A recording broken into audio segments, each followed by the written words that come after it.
Hello everyone, welcome back to the channel. This is me Sakshi Jain. I welcome you all to another lecture of Ancient Indian History series. So देखिए last lecture में हमने क्या पढ़ा था. Last lecture में हम पढ़ रहे थे अबाउट गुप्तास. ठीक है, तो गुप्ता डायनेस्टी हमने कवर कर ली थी. गुप्ता डायनेस्टी में हमने इंपॉर्टेंट रूलर्स थे. ठीक है, Chandragupta one, then Samudragupta, then Chandragupta two. तो ऐसे ऐसे हमने जो भी इंपॉर्टेंट रूलर्स थे गुप्ता के टाइम्स में, तो वो हमने कवर कर लिए थे. ठीक है, अभी क्या है, देखिए गुप्ता एडमिनिस्ट्रेशन बचा हुआ है, गुप्ता सोसाइटी बचा हुआ है, फिर Gupta economy, Gupta art and culture भी बचा हुआ है अभी. ठीक है, तो अभी हमें ये कवर करने हैं. तो आज हम देखिए गुप्ता एडमिनिस्ट्रेशन के बारे में हम पूरा पढ़ते हैं. ठीक है, गुप्ता एडमिनिस्ट्रेशन कैसा था गुप्तास के टाइम में. तो देखिए, सो गुप्ता एडमिनिस्ट्रेशन. ठीक है, तो देखिए सबसे पहले पॉइंट क्या है, डिसेंट्रलाइज्ड ब्यूरोक्रेसी. तो गुप्तास के टाइम में कहना चाह रहा है कि जो ब्यूरोक्रेसी है, जो एडमिनिस्ट्रेशन जो है वो डिसेंट्रलाइज्ड है. अब देखिए डिसेंट्रलाइज मतलब तो आपको पता होगा, पॉलिटी में आपने बहुत बार पढ़ लिया होगा डिसेंट्रलाइजेशन मतलब क्या होता है. देखिए एक होता है वर्ड सेंट्रलाइजेशन, है ना, और एक होता है ये डिसेंट्रलाइजेशन. ठीक है, तो सेंट्रलाइजेशन क्या है, जहाँ पे पावर जो है वो एकत्रित है किसके पास, सेंटर के पास. ठीक है, पावर कहाँ है, सेंटर के पास है. और डिसेंट्रलाइजेशन मतलब क्या है, जहाँ पे पावर जो है, पावर क्या हो रही है, डिवॉल्व हो रही है. ठीक है, डिवॉल्व, पावर डिवॉल्व हो रही है. ठीक है, between different levels of administration. तो सेंटर के पास भी पावर है. ठीक है, सेंटर भी पावरफुल है. उसके बाद जो प्रोविंसेस हैं या जो स्टेट हैं वो भी पावरफुल हैं. फिर उसके बाद जो लोकल लेवल पे है जो एडमिनिस्ट्रेशन, ठीक है, लोकल लेवल पे, तो वो भी उतना ही मजबूत है, वो भी पावरफुल है. तो इसके पास भी पावर्स हैं, इसके पास भी पावर्स हैं, इसके पास भी पावर्स हैं. यहाँ पे पावर क्या है, डिवॉल्व हो रही है. सेंटर जो है वो पावर डिवॉल्व कर रहा है, डिवाइड कर रहा है. ठीक है, तो ये हो गई डिसेंट्रलाइज ब्यूरोक्रेसी. तो अब देखो यहाँ पे पढ़ते हैं, centralise control was not as fully realised under Guptas as it has been under Mauryans. तो मौर्यंस के टाइम पे आप देखोगे सेंट्रलाइजेशन ज़्यादा था, पावर जो है वो सेंटर के पास ज़्यादा थी, किंग जो है वो ऑल पावरफुल एंटिटी थी, है ना. पर यहाँ पे क्या है, यहाँ पे गुप्तास के टाइम में आप क्या कहते हो, गुप्तास के टाइम में पावर जो है वो डिवाइडेड है, पावर जो है वो डिसेंट्रलाइज है. ब्यूरोक्रेसी कैसी है, डिसेंट्रलाइज है. पावर क्या है, वो डिवॉल्व हो रही है.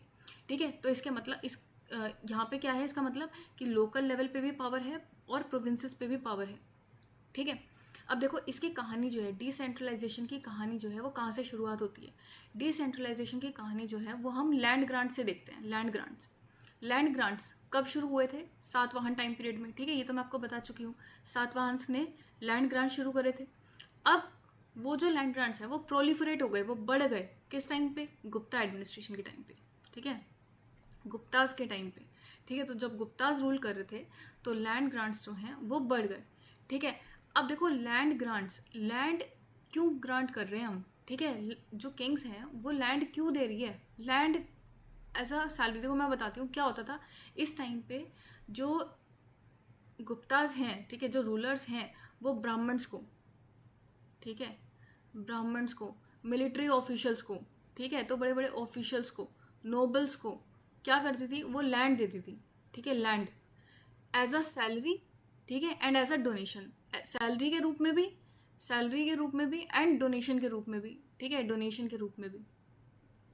ठीक है, तो वो लैंड देती थी. तो ये लैंड की इतनी इंपॉर्टेंस हुई क्यों, ये जो गुप्ता के टाइम में आप बोलते हो, it is a land based economy. ठीक है, यहाँ पे जो इकोनॉमिक मॉडल है वो लैंड बेस्ड है. ठीक है, तो मतलब लैंड की जो है आप क्या कह सकते हो, इम्पोर्टेंस बहुत ज़्यादा है इस टाइम पे. तो ये इतनी इम्पोर्टेंस हुई क्यों. ठीक है, तो देखो इसकी कहानी कहाँ से शुरुआत होती है, एक मैं बेसिक आपको बताती हूँ. क्या होता था हमारा, इससे पहले हमारा ट्रेड एंड कॉमर्स बहुत अच्छा चल रहा था, है ना, ट्रेड एंड कॉमर्स बहुत अच्छा चल रहा था. अगर आपको याद होगा मैंने आपको बताया था, इंडियंस का ट्रेड जो है रोमन्स के साथ बहुत ज़्यादा अच्छा था. ठीक है, बहुत अच्छे लेवल पे था. ठीक है, इतना था इवन कि इवन जो हमारे साउथ इंडिया से यहाँ से, ठीक है, इवन मेगस्थनीज ने भी ये वाली बात बोली है. ठीक है, क्या होता था कि यहाँ पे कौन थे, यहाँ पे चेरास थे. ठीक है, यहाँ पे कौन थे, चोलास थे. और यहाँ पे कौन थे, पांड्यास थे. ठीक है, इस लेवल पे था कि पांड्यास जो है वो पर्ल्स देते थे रोमन्स को. ठीक है, चेरा, चोलास. ठीक है, फिर यहाँ से, ठीक है, डेक्कन एरिया से, यहाँ से क्या है, यहाँ से जाते थे उनको स्पाइसेस, मेनली इधर से साउथ इंडिया से क्या जाता था, स्पाइसेस, जिसको वो बोलते थे यवन प्रिया. यवन प्रिय मतलब यवनों का प्रिय, यवन मतलब ठीक है रोमन्स, रोमन्स का प्रिय क्या है स्पाइसेस, और स्पाइसेस में भी ये जो यवन प्रिय जो नाम था वो ब्लैक पेपर का था, ब्लैक पेपर ठीक है, काली मिर्च का नाम क्या था, यवन प्रिया। तो मतलब यहाँ से क्या भेज रहे हैं हम, मसाले ठीक है, स्पाइसेस भेज रहे हैं। और रोमन्स इन टर्न क्या भेजते थे, रोमन्स भेजते थे गोल्ड ठीक है। तो इम्पोर्ट गोल्ड का ज़्यादा हो रहा था ठीक है, तो रोमन्स क्या भेज रहे हैं, गोल्ड, और हम क्या भेज रहे हैं, मसाले ठीक है। ऐसा नहीं है कि सिर्फ मसालों में ट्रेड हो रहा था ठीक है, क्लोथ्स में भी ट्रेड हो रहा था, मतलब टेक्सटाइल में भी ट्रेड था, कॉटन में भी ट्रेड था, बहुत सारी अलग अलग चीज़ों में हमारा ट्रेड हो रहा था रोमन्स के साथ। पर क्या हुआ कि हम इंपोर्ट क्या कर रहे थे, ज़्यादातर हम इंपोर्ट कर रहे थे गोल्ड ठीक है। तो जब रोमन्स को ये बात समझ आई कि भाई हम क्या कर रहे हैं, हम गोल्ड दे रहे हैं इनको ठीक है, हम ले क्या रहे हैं स्पाइसेस, तो क्या हो रहा है, बैलेंस ऑफ ट्रेड जो है, बैलेंस ऑफ ट्रेड वो किसकी फेवर में जा रहा है, बैलेंस ऑफ ट्रेड किसकी फेवर में जा रहा है, भारतीयों की फेवर में जा रहा है ठीक है, भारतीय के फेवर में बैलेंस ऑफ ट्रेड जा रहा है। तो उन्होंने क्या किया, फिर हम अपना जो ट्रेड है वो डाइवर्सिफाई करना शुरू किया। अब यहाँ से क्या होता है, यहाँ से गोल्ड का इम्पोर्ट कम हो जाता है ठीक है, गोल्ड का इंपोर्ट कम हो जाता है। और भी बहुत सारे रीजंस थे, एक ये भी रीज़न था ठीक है। अब जब गोल्ड का इंपोर्ट कम हो गया तो यहाँ पे जो कॉइन्स हैं, सिक्के जो हैं वो गोल्ड के बनने थोड़े कम हो गए ठीक है, या फिर आप कहते हो गुप्तास के टाइम में बहुत ज़्यादा, इवन आप कह सकते हो कि लार्जेस्ट नंबर पे गोल्ड कॉइन्स इशू हुए थे। पर वो जो गोल्ड कॉइन्स थे वो इम्प्योर थे ठीक है, इम्प्योर, वो इम्प्योर इसी वजह से थे क्योंकि इम्प्योर मतलब इम्प्योर क्यों, इम्प्योर क्यों, क्योंकि यहाँ पे ट्रेड जो है, यहाँ पे ट्रेड धीरे धीरे कम हो रहा था ठीक है, रोमन्स जो है वो गोल्ड भेज ही नहीं रहे थे ठीक है। तो यहाँ पे क्या है, जब गोल्ड इंपोर्ट ही कम हो जाएगा तो इम्प्योरिटी भी बढ़ जाएगी ठीक है। तो आप देखते हो कि कॉइन्स में इम्प्योरिटी बढ़ गई थी। तो विद टाइम क्या हुआ कि लैंड जो है, लैंड की इंपॉर्टेंस बढ़ गई। तो यहाँ पे क्या हुआ कि इवन सैलरी के रूप में भी आप ऑफिशियल्स को लैंड देने लग गए ठीक है। तो अब क्या हुआ, देखो लैंड की इंपॉर्टेंस, सैलरी, एक तो सैलरी के रूप में आप ऑफिशियल्स को लैंड दे रहे हो ठीक है, तो ऑफिशियल्स को जा रही है लैंड। और दूसरा, दूसरा क्या रीज़न था, दूसरा रीज़न था ब्राह्मण्स, ब्राह्मण्स को बहुत लैंड जा रही है ठीक है। आप समझ सकते हो, मैंने आपको लास्ट टाइम बताया था, जो गुप्ताज हैं, Guptas is a Brahmanical dynasty. यहाँ पे कई सारे रूलर्स ऐसे थे जिन्होंने यज्ञ करवाए ठीक है, अगर आपको याद हो, एक बार आप रिवाइज कर सकते हो। तो यहाँ पे क्या है, इन्होंने बड़े रूलर्स ने क्या किया, लैंड को डोनेट करना शुरू किया ठीक है, लैंड को ग्रांट करना शुरू किया टू द ब्राह्मण्स ठीक है। ब्राह्मण्स क्या करते थे, फिर वहाँ पे वही वर्ण सिस्टम अप्लाई कर देंगे ठीक है, तो आर्यनाइजेशन स्टार्ट करवा देंगे सबसे पहली बात। दूसरा, वहाँ पे एग्रीकल्चर प्रोडक्शन स्टार्ट करवा देंगे ठीक है, बड़े लेवल पे, ताकि एग्रीकल्चर बढ़ पाए ठीक है। तो एक तो ये है, अब एक तो ऑफिशियल्स को जा रही है लैंड, ब्राह्मण्स को जा रही है लैंड, फिर तीसरा military commanders, even military commanders को भी लैंड जा रही है। और ये हमें कहाँ से मिलता है, देखो ये कहाँ से लिया था हमने, ये वाली प्रैक्टिस कहाँ से ली, ये वाली प्रैक्टिस ली हमने बाहर से ठीक है। मैंने आपको बताया था, देखो इसके बारे में कहानी समझते हैं एक बार ठीक है, लैंड ग्रांट से रिलेटेड कहानी बताती हूँ मैं स्टार्टिंग से क्या हुई थी।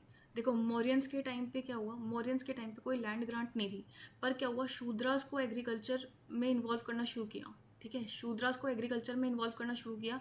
मैंने आपको बताया था शूद्रास की कंडीशन यहाँ पे मॉडर्न टाइम में इंप्रूव हो रही थी ठीक है, क्योंकि उन्होंने एग्रीकल्चर में पार्टिसिपेट करना शुरू किया था, उन्होंने मिलिट्री में पार्टिसिपेट करना शुरू किया था ठीक है। यहाँ पे जो प्रोविंसेस थे, प्रोविंसेस में हेड कौन था, प्रोविंसेस को रूल कौन कर रहे थे, कुमारामात्या ठीक है, कुमारामात्या रूल कर रहे थे। कुमार कौन थे, जो रॉयल फैमिलीज से आ रहे थे ठीक है, राजा के बच्चे जो थे। बेसिकली इसका एग्जाम्पल भी था अशोका का ठीक है, Ashoka who was a son of Bindusara ठीक है, he was posted in Taxila as the governor of Taxila ठीक है, when Bindusara was ruling in the Magadha ठीक है। तो ये समझ आया ना, यहाँ पे मौर्यंस के टाइम में क्या हुआ, तो मौर्यंस के टाइम में प्रोविंसेस में कुमार अमात्या ही रूल कर रहे थे ठीक है, कुमार ही रूल कर रहे थे ठीक है। और शूद्रास को एग्रीकल्चर में इन्वॉल्व करना शुरू किया। तो आप थोड़ी सी आप देखते हो, आप नींव रखनी शुरू हुई यहाँ पे ठीक है, नींव रखी गई यहाँ पे इस टाइम पे। फिर क्या आता है मॉर्यंस के टाइम पे, ये जो ISP के वाला पार्ट था, इंडो ग्रीक्स, शक्स, कुशांस, इनके टाइम में सिस्टम स्टार्ट हुआ। जैसे इंडो ग्रीक्स के टाइम पे स्टार्ट हुआ था स्ट्रैटेगो सिस्टम, स्ट्रैटेगोस, और शक्स और कुशांस इनके टाइम पे स्टार्ट हुआ था कौन सा, सत्रपी है ना। तो स्ट्रैटेगोस, सत्रपी, यहाँ पे क्या हुआ, यहाँ पे इस टाइम पीरियड में क्या हुआ, प्रोविंसेस में कौन रूल करने लग गए, प्रोविंसेस में मिलिट्री कमांडर्स, मिलिट्री कमांडर्स। तो मैंने आपको पहले बताया था यहाँ पे क्या चल रहा था, यहाँ पे चल रहा था नेपोटिज्म ठीक है। तो मैंने अभी आपको क्या बताया, देखिए मौर्यंस के टाइम पे क्या हुआ ठीक है, मौर्यंस के टाइम पे क्या हुआ, मौर्यंस के टाइम पे शूद्रास को इन्वॉल्व किया एग्रीकल्चर में, इनकी कंडीशन इंप्रूव हुई शूद्रास की, ठीक है, जो सोशल पोजीशन है वो इंप्रूव हुई। प्रोविंसेस में कौन रूल कर रहे थे? कुमार, ठीक है। तो इसका एग्जांपल भी बताया मैंने आपको, अशोका। अशोका कौन थे? Son of Bindusara. कहाँ से रूल कर रहे थे? ठीक है, ये रूल कर रहे थे तक्षशिला से एज अ गवर्नर, जब बिंदुसार थ्रोन पे थे, ठीक है। जब बिंदुसार, उनके जो फादर हैं वो मगध पे, मगध के थ्रोन पे थे, वो राजा थे। तो उस टाइम पे अशोका क्या थे? प्रोविंस के हेड, प्रोविंस को हेड कर रहे थे एज अ कुमार, ठीक है। तो ये थी मौर्यंस की कहानी। और फिर आईएसपीके के टाइम पे क्या हुआ? देखो, जैसे इंडो ग्रीक्स है, इंडो ग्रीक्स में, इंडो ग्रीक्स कौन सा सिस्टम लाए? स्ट्रैटिको सिस्टम, ठीक है। शक्स और कुषाण कौन सा सिस्टम लाए? सत्रपी सिस्टम, ठीक है। तो अब ये सिस्टम क्या था? देखो, सत्रपी सिस्टम क्या था? सत्रपी सिस्टम में जो मिलिट्री कमांडर्स हैं उनको प्रोविंसेस में, मिलिट्री कमांडर्स को प्रोविंसेस का हेड बनाया। सत्रपी सिस्टम में भी यही हुआ, मिलिट्री कमांडर्स को जो है प्रोविंसेस का हेड बनाया। तो यहाँ पे इधर मौर्यंस के टाइम में आप देखोगे एक तरीके से नेपोटिज्म, फेवरेटिज्म चल रहा है। पर यहाँ पे क्या हुआ? यहाँ पे मेरिटोक्रेसी जो है वो लेकर आए, ठीक है। मेरिटोक्रेसी लाए, मतलब अगर आपके अंदर कैपेबिलिटी है, आप इस काबिल हो, तो आप प्रोविंसेस को रूल करो, ठीक है। अब फिर उसके बाद क्या हुआ? उसके बाद मैंने आपको बताया जो सातवाहन सिस्टम आया था। सातवाहन सिस्टम में फिर क्या हुआ? लैंड ग्रांट देनी शुरू हुई, लैंड ग्रांट्स करनी शुरू हुई। तो यहाँ पे जो लैंड ग्रांट्स हैं, यहाँ पे ब्राह्मण्स को, बुद्धिस्ट मॉन्क्स को यहाँ पे लैंड को दे रहे थे, ठीक है। लैंड को ऐसा डोनेट कर रहे थे, क्यों? ताकि वहाँ पे एग्रीकल्चर बढ़ा पाए। यहाँ पे जो ब्राह्मण्स हैं, बुद्धिस्ट मॉन्क्स हैं, वो क्या कर सकें? यहाँ पे वो एग्रीकल्चर प्रोडक्शन करवा पाएँ। जो लोकल ट्राइब्स हैं, ठीक है, शूद्रास हैं, उनको एम्प्लॉय करके वहाँ पे एग्रीकल्चर प्रोडक्शन बढ़ा पाएँ। एग्रीकल्चर प्रोडक्शन बढ़ेगी, उससे क्या होगा? रेवेन्यू बढ़ेगा वहाँ का, ठीक है। साथ में ब्राह्मण्स क्या करेंगे? आर्यनाइज भी करवा देंगे उस लोकल ट्राइब को, ठीक है। वहाँ पे जो 4-4 वर्ण सिस्टम है वो अप्लाई कर देंगे वहाँ पे। तो इस वजह से क्या हुआ? राजाओं ने क्या है, लैंड ग्रांट देनी शुरू करी। कब? सातवाहन टाइम पीरियड में लैंड ग्रांट देनी शुरू की। और यही जो सिस्टम है, जो लैंड ग्रांट वाला सिस्टम है, ये आगे जाके गुप्तास के टाइम पे प्रोलिफरेट हो गया। क्यों? क्योंकि मेन रीज़न इकोनॉमिक रीज़न था यहाँ पे, ठीक है। इकोनॉमिक रीज़न, क्योंकि यहाँ पे आप देख रहे हो यहाँ पे ट्रेड कम है। और जब ट्रेड कम है तो इन्होंने क्या किया? जो अब पैसा नहीं देना, ठीक है, पैसे की जगह उन्होंने क्या किया? ऑल्दो सैलरी जो है कैश पेमेंट में भी हो रही थी, ठीक है, कैश भी दे रहे थे, पैसा भी दे रहे थे, बट साथ में उन्होंने लैंड भी देनी शुरू करी, ठीक है। तो लैंड की इंपॉर्टेंस आप देख रहे हो बढ़ रही है। तो इसी वजह से गुप्तास के टाइम में आप बोलते हो कि लैंड बेस्ड इकोनॉमी है ये, ठीक है। अब यहाँ पे थोड़ा सा, ओके, मैं इसको ठीक करती हूँ, वेट, ओके, ठीक है। सो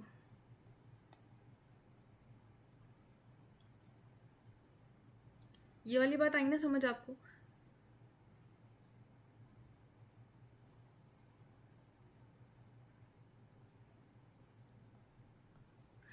सो देखिए, ये वाली बात आई ना समझ आपको कि क्या हुआ यहाँ पे?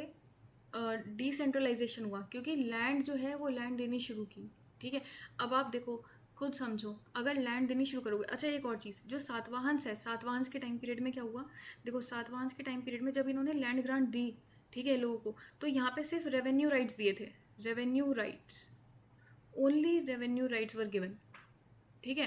पर ड्यूरिंग द टाइम ऑफ सातवाहनास, ठीक है। पर यहाँ पे गुप्तास के टाइम पे क्या हुआ? गुप्तास के टाइम पे जो लैंड ग्रांट्स हुई, वहाँ पे सिर्फ रेवेन्यू राइट्स ही नहीं दी, रेवेन्यू राइट्स के साथ उन्होंने ओनरशिप राइट भी दे दी, ठीक है। ओनरशिप राइट, ओनरशिप राइट मतलब अब ये लैंड पूरी की पूरी आपकी है, अगर आप चाहो तो इसे पास ऑन कर सकते हो, मतलब हेरिडेटरी राइट्स भी मिल चुके हैं, मतलब आप अपनी अगली जनरेशन्स को इन लैंड को पास ऑन कर सकते हो, ठीक है। It is completely up to you what you want to do with this land. But Satavahana के टाइम पे क्या था? सातवाहन के टाइम पे कि नहीं भाई, आप बस रेवेन्यू ले सकते हो वहाँ से, आप बस टैक्स कलेक्ट कर सकते हो, उसमें से कुछ पोर्शन टैक्स का आपको रख लेना है, कुछ पोर्शन जो है वो आप सरकार को दे दो, ठीक है। यहाँ पे गुप्तास के टाइम पे क्या हुआ? ओनरशिप राइट, ओनरशिप राइट मतलब अब लैंड जो है वो आपकी अगली जनरेशन को पास ऑन हो सकती है, ठीक है।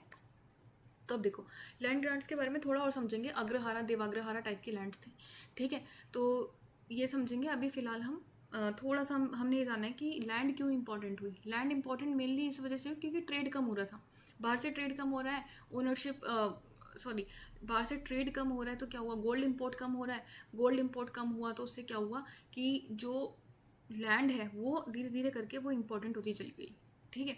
और इस टाइम पीरियड में क्या हुआ? इसी वजह से क्या हुआ? डिसेंट्रलाइजेशन होनी शुरू हुई, क्योंकि अब क्या हुआ? अब देखो, ओनरशिप राइट मिली तो मतलब क्या होता था, कई बारी पूरे के पूरे गांव भी दे दिए जाते थे लैंड के रूप में।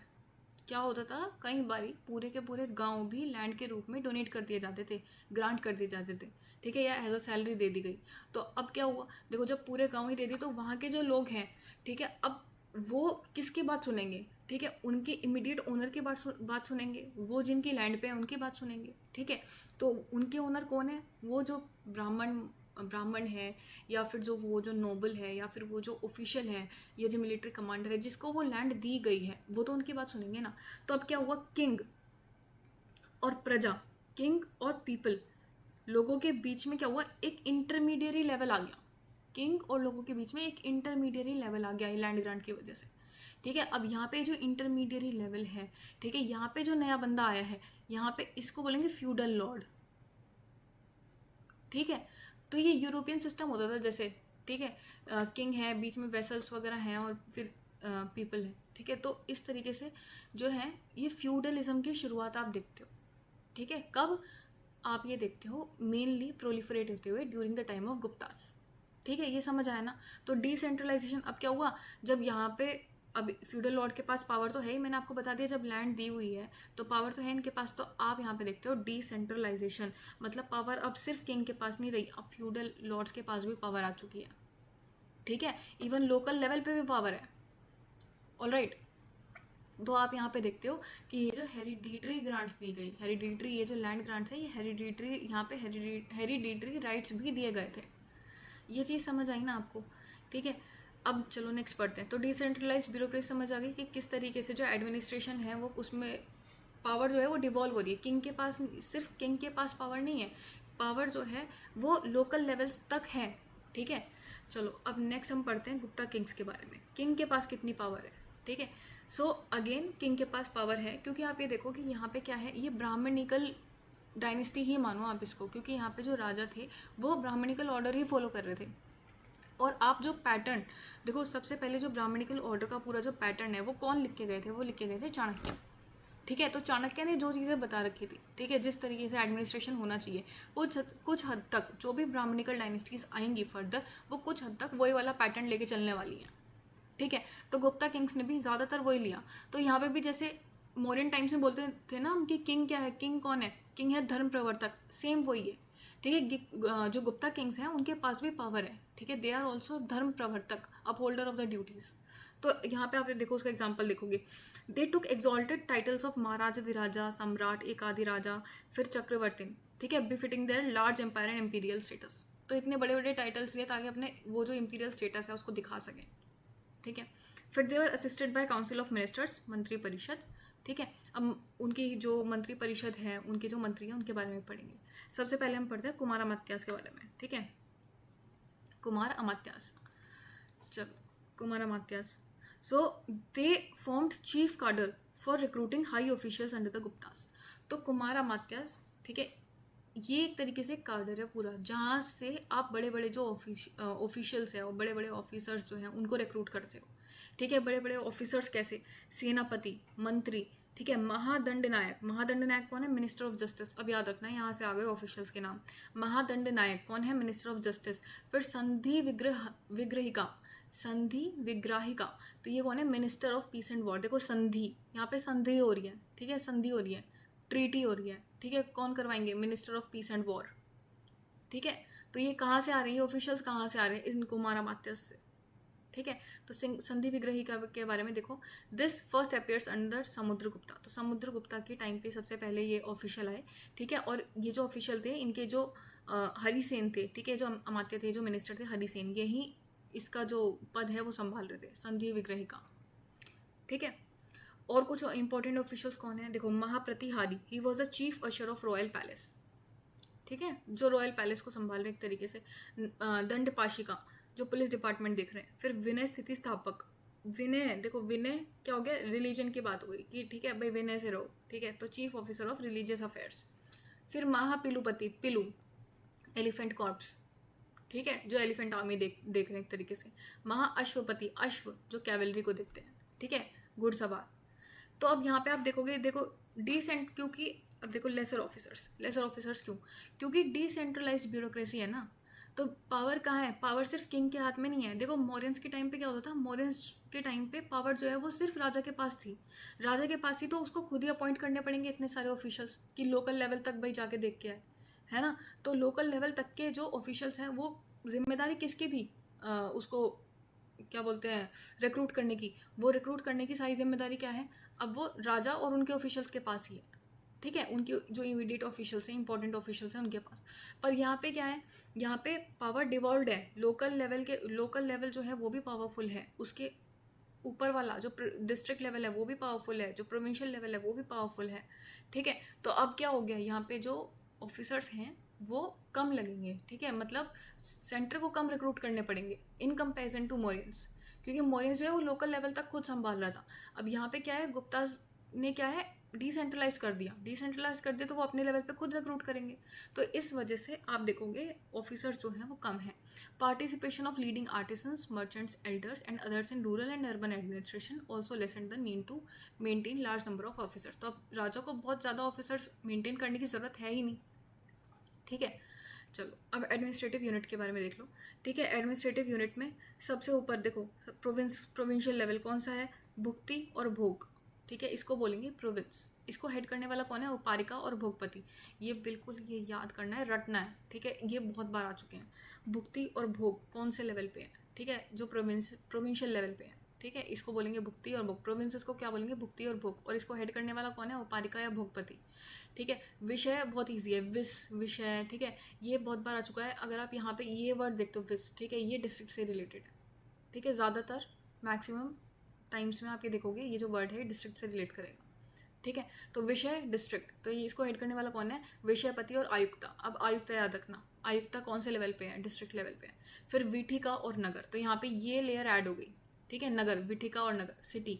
तो ये यहाँ पे इसका हेड कौन है, नगरपति और पुरपाला, नगरपति और पुरपाला, ठीक है। और सबसे लोएस्ट लेवल पे क्या है, ग्राम, ठीक है, ग्राम विलेज लेवल पे है, तो इसको हेड करने वाला कौन है, ग्रामिका।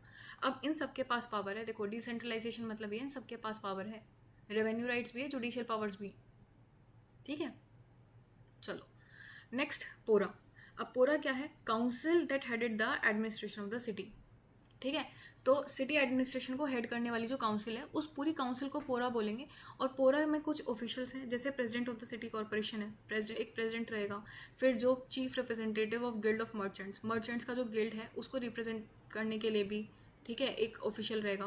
फिर रिप्रेजेंटेटिव ऑफ आर्टिसंस, तो आर्टिसंस जो है उसको रिप्रेजेंट करने के लिए भी एक ऑफिशियल रहेगा और एक अकाउंटेंट भी रहेगा, ठीक है। तो आप बस ये याद रखना पोरा वर्ड किससे रिलेटेड है, ठीक है। नेक्स्ट कम्स ये जो डिसेंट्रलाइजेशन है मैं आपको बता चुकी हूँ, इसी को ही थोड़ा सा और इलैबोरेट करेंगे। Decentralisation of administrative authority began during the Gupta period, ठीक है। कब हुई, ड्यूरिंग द गुप्ता पीरियड। ये एडमिनिस्ट्रेटिव लेवल पे डिसेंट्रलाइजेशन कब, गुप्ता पीरियड में शुरू हुआ। तो ये बहुत इंपॉर्टेंट पॉइंट है, याद रखना। Under the Mauryans the city committee was appointed by Mauryan government, तो सिटी कमिटी मोरियन गवर्नमेंट ही अपॉइंट कर रहा था। पर यहाँ पे क्या होगा, गुप्तास के टाइम पे लोकल रिप्रेजेंटेटिव जो हैं वो ही, मतलब जो लोकल रिप्रेजेंटेटिव्स हैं वो ही हेड करेंगे एक तरीके से जो कमेटी है, सिटी कमेटी को, ठीक है। तो लोकल लेवल से ही चुन के आने वाले हैं, ठीक है। तो लोग खुद अपना जो नुमाइंदा है वो चुन के भेजेंगे सिटी कमेटी, ठीक है। So next comes during the Gupta rule the village headman became more important. अब मैंने आपको बता दिया ग्रामिका के पास भी revenue rights and judicial powers हैं, ठीक है। नाउ देखो there was excess of land grants during this period. Gupta period के टाइम पे बहुत ज़्यादा लैंड ग्रांट्स हो रही थी, और इन लैंड ग्रांट्स को हम डिवाइड कर सकते हैं दो टाइप्स में, अग्रहारा ग्रांट्स एंड देवाग्रहारा ग्रांट्स, ठीक है। सो अग्रहारा ग्रांट्स कैसे हैं, अग्रहारा ग्रांट्स ऐसे हैं जो मेनली ब्राह्मण्स को दिए गए हैं, ठीक है, वो हैं अग्रहारा ग्रांट्स। देवाग्रहारा ग्रांट्स कैसे हैं, जो मेनली ऐसे ग्रांट्स, ऐसे लैंड ग्रांट्स, ठीक है, ऐसे लैंड ग्रांट्स जो किनको दिए गए हैं, मेनली टेम्पल्स को, मंदिरों को जो ऐसे ग्रांट्स दिए गए हैं, लैंड ग्रांट्स दिए गए हैं, उनको बोलेंगे देवाग्रहारा ग्रांट्स, ठीक है। तो land grants included transfer of royal rights over salt and mines which were under the royal monopoly during the Mauryan period.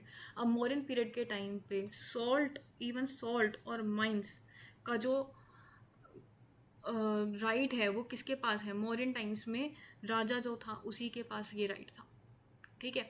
पर यहाँ पे गुप्ता टाइम्स में इवन सॉल्ट पे, नमक पे और खान पे, माइंस पे, ये जो राइट्स हैं, ये जो रॉयल राइट्स थे मॉडर्न टाइम पे, ये ट्रांसफ़र कर दिए गए हैं, ठीक है। तो ट्रांसफ़र जो है ये वाले राइट्स भी होते हैं, ठीक है। अगर आप किसी ब्राह्मण को अगर आप लैंड दे रहे हो और उनके लैंड में जो है वो कोई माइन आ रही है, तो वो जो माइन का जो राइट है वो भी उसी ब्राह्मण के पास चला जाएगा, ठीक है। तो इसका मतलब ये है। तो यहाँ पे आप देख रहे हो ना किस लेवल पे लैंड ग्रांट्स हो रही है। तो this was about this. So next, military organisation, ठीक है। Though the emperor had large standing army, the Gupta military organisation was feudal by character. Feudal by character मतलब अगेंस्ट सेम चीज़, मतलब जो लोकल राजा हैं, ठीक है, एक हो गया राजा किंग, फिर क्या होगी प्रजा पीपल, और लोगों के बीच में लैंड ग्रांट्स देते देते क्या हुआ, लैंड डिवाइड कर दी गई, ठीक है। इन्होंने इनको दी, फिर उन्होंने और डिवॉल्व कर दी, जो इतनी बड़ी लैंड थी उसमें अपने अंडर किसी एक ऑफिशियल को दे दिया, ठीक है। तो लैंड क्या हो गई, डिवाइड हो गई, ठीक है। तो यहाँ पे क्या है, छोटे छोटे राजा गए, यहाँ पे किंग, यहाँ पे सुपर किंग एक तरीके से, ठीक है। यहाँ पे छोटे छोटे स्मॉल राजाज आ गए, ठीक है। तो अब क्या हुआ है, फ्यूडलिज्म हो रहा है, यहाँ पे लैंड जो है वो डिवाइड हो रही है, ठीक है। तो अब क्या हुआ, राजा को तो अपनी परमानेंट स्टैंडिंग आर्मी रखनी ही है, पर इनको भी रखनी है, ठीक है, इनको भी अपनी आर्मी रखनी है। तो यहाँ पे क्या होता है, देखो अब फ्यूडलिज्म मतलब तो समझ आ गया, अलग अलग लेवल पे आपने क्या किया, अलग अलग लेवल पे आपने लैंड को डिवाइड करते चले गए, ठीक है, और उसको कोई ना कोई हेड कर रहा है, ठीक है। तो ये क्या होगा, यहाँ पे जो हेड कर रहा है, यहाँ पे जो हेड कर रहा है, यहाँ पे जो हेड कर रहा है, इनको क्या बोलेंगे, एक तरीके से फ्यूडल लॉर्ड्स, ठीक है। तो अब क्या हुआ कि इनको भी अपनी आर्मी रखनी होगी, ये भी अपनी आर्मी रखेंगे, ठीक है। और जब ज़रूरत पड़ेगी तो राजा इनको बोल सकता है कि हमें आर्मी की ज़रूरत है। सो बेसिकली राजा जो हैं ये लोग क्या करते हैं, ये लोग आर्मी भी प्रोवाइड करते हैं व्हेन इन नीड, ठीक है। और साथ में आर्मी मिलिट्री के साथ साथ वो क्या प्रोवाइड करेंगे, आर्मी के साथ साथ वो रेवेन्यू भी प्रोवाइड करते हैं राजा को, ठीक है। राजा इन रिटर्न क्या कर रहा है, राजा इन रिटर्न इनको राइट्स दे रहा है, जैसे जुडिशियल राइट्स हो गए, रेवेन्यू राइट्स हो गए, ठीक है। तो give and take kind of relationship है। So next, laws. In Gupta period, for the first time, civil and criminal laws were clearly defined and demarcated. Very important. ठीक है, सबसे पहले civil and criminal laws demarcate कब हुए, Gupta times में, ठीक है। It was a duty of king to uphold law and try cases with the help of Brahmin priest. तो ड्यूटी, ये मेन ड्यूटी किसकी है, किंग की है, ठीक है। हेड कौन है, मेन हेड कौन है, जैसे मॉडर्न टाइम्स में था वैसे ये duty of king to uphold the law, ठीक है, and try cases with the help of Brahmin priest. तो ब्राह्मण प्रीस्ट की हेल्प लेके किंग जो है वो जो केसेस हैं उनको सुन सकता है, ठीक है। अब नेक्स्ट देखो, गुप्ता पीरियड में मैंने बताया आपको first time civil and criminal laws demarcate हुए थे। सिविल लॉज आई गेस आपको पता ही होगा, ठीक है, जैसे इनहेरिटेंस राइट्स हैं, ठीक है, इनहेरिटेंस को लेके है, कॉन्ट्रैक्ट्स को लेके हैं, तो इस टाइप के जो केसेस हैं वो कौन हैंडल करेगा, सिविल डिपार्टमेंट है वो हैंडल करता है। और क्रिमिनल डिपार्टमेंट तो आपको पता ही होगा, जैसे थेफ्ट हो गया, रॉबरी हो गई, ठीक है। तो इस तरीके की जो केसेस हैं वो क्रिमिनल डिपार्टमेंट हेड करेगा। तो सबसे पहली बार डिमार्केशन कब हुआ, during the time of Gupta period. So अब Gupta society, I will cover this in the next lecture, ठीक है। आज के लिए इतना ही। आज देखिए हमने क्या क्या पढ़ा है। आज हमने गुप्ता एडमिनिस्ट्रेशन के बारे में पढ़ा है, मेनली हमने जो इंपॉर्टेंस है लैंड ग्रांट की वो देखी है, डिसेंट्रलाइजेशन ऑफ पावर देखा है, ठीक है, एडमिनिस्ट्रेटिव यूनिट्स देख ली हमने, ठीक है। फिर इंपॉर्टेंट ऑफिशियल्स ये जो हैं ये हमने देख लिए, इसको आपको अच्छे से पढ़ना है, ठीक है, इंपॉर्टेंट ऑफिशियल्स। फिर लेसर ऑफिसर्स की ज़रूरत कम क्यों थी, ठीक है। फिर ये जो ऑफिशियल है संधि विग्रही का, ये इंपॉर्टेंट है, ठीक है। तो इस तरीके के जो ऑफिशियल्स हैं वो आपको अच्छे से पढ़ने। तो आज के लिए इतना ही, ठीक है। इस लेक्चर में इतना ही था। गुप्ता सोसाइटी मैं कवर करूँगी नेक्स्ट लेक्चर में, क्योंकि यहाँ पे बहुत कुछ है समझने के लिए, और यहाँ पे जो है वो मेनली कंसेप्ट्स ही हैं कि जो लैंड ग्रांट्स हैं वो बहुत लार्ज स्केल पे स्टार्ट हो गई, ठीक है। फिर सिविल और क्रिमिनल लॉज डिवाइड हो गए इस टाइम पे, तो इसी टाइप की इन्फॉर्मेशन है। इस लेक्चर में इतना ही था। अब जो नेक्स्ट लेक्चर होने वाला है that will be about Gupta society and Gupta economy, ठीक है। तो गुप्ता सोसाइटी के साथ मैं गुप्ता इकोनॉमी भी कवर करने वाली हूँ। तो आज के लिए इतना ही। Thank you so much and revise करते रहिएगा। And if you really like this lecture then do share these lectures to your friend and do subscribe to this channel. And thank you so much. मिलते हैं next lecture में। जय हिंद।